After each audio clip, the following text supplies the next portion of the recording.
pieces, but you know, they do have slots for the punches. And they pay me. Wrestlers. Cheese right on the kind of a little pressure. Got all along. He said, you guys get it? That's good. That's good. No, hang on. Sure. Go for it. You got it, right? Yeah.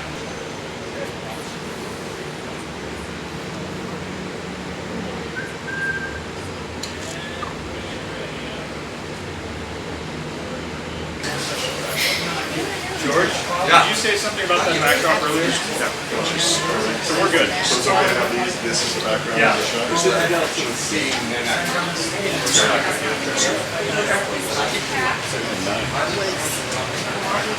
So, Scott, you want me to go on that side by the tail of the car? Sure. Can you describe it? Please sketch artists or whatever. Yes.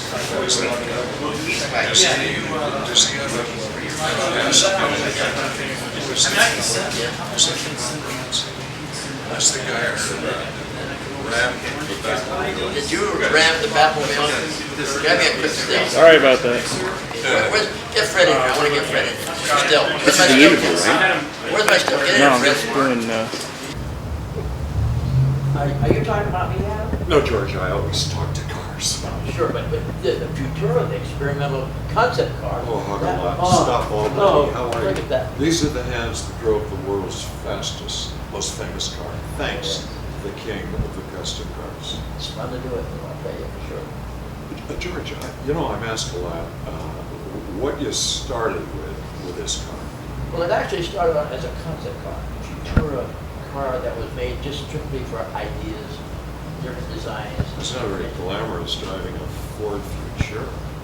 You sure it wasn't like a Lincoln or a Bentley or something? Well, they started at Lincoln, but you gotta capture the past features, you know. The eyes became the headlights and the nose became the chain slicer. Look at those hands, folks. I mean, And the you see why. fins, your fins, and of course we had to have the flippers and the rocket tubes, this nail slicer, the oil spreader, and then Bert, he pushed the safety button, and the injector seat would go. Yeah, Bert was ejected several times. It wasn't comfortable. It's a good thing we had a parachute on, because half the time you would end up on the ground somewhere. You know, every time I got behind the wheel of the car, and poor Bert sat there as Robin, he was really white knuckled because he never knew whether he was up there or, you know. That's why I had so much automation. We had to do that for Bert. You were fine. We didn't have a problem. No, I But think, Bert, I think he's yeah, but working. George, one of the nice things, I think for the audience has always been that you put signs on everything. You know, everything's labeled, bat U-turn, or whatever. Bat scope, Uh-huh. bat this and bat. I hate to say the different terminologies sometimes because we have to have that hidden with the wrapper around. But this is still the most popular Batmobile. At least, you know, that's what I've observed over the years. We know that because the people come up by the drones in the hundreds and the thousands, and we still to the day see more millions of consumers and users that love the Batmobile. I think it's because it's fun. It's a happy car.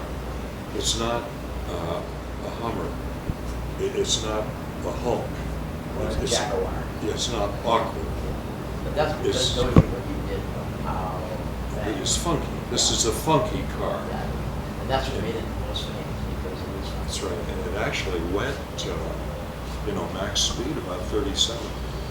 Now the different gears, we got the rotary gears going in there, but we can get when you were coming out of that bat cave, it was really, well, Adam, you were terrific. Well, I tried very hard, George, not to hit this side of the Batcave. Yeah. Really. Well, you were the best one because you're the only one, the stunt guy couldn't make it, but you made it. You know, I was very lucky, George, that I drove race cars before. And I went through all that stuff. And as a matter of fact, when I was 14 years old, I was driving a wheat truck. So, not that this car is like a wheat truck. No. Yeah, sure. But it's really slick and it's a lot of fun, especially for the kids. Yeah. Well, all ages. As we go to the shows from 6 to 60, it's Batman and Batmobile. you, it's still the top favorite.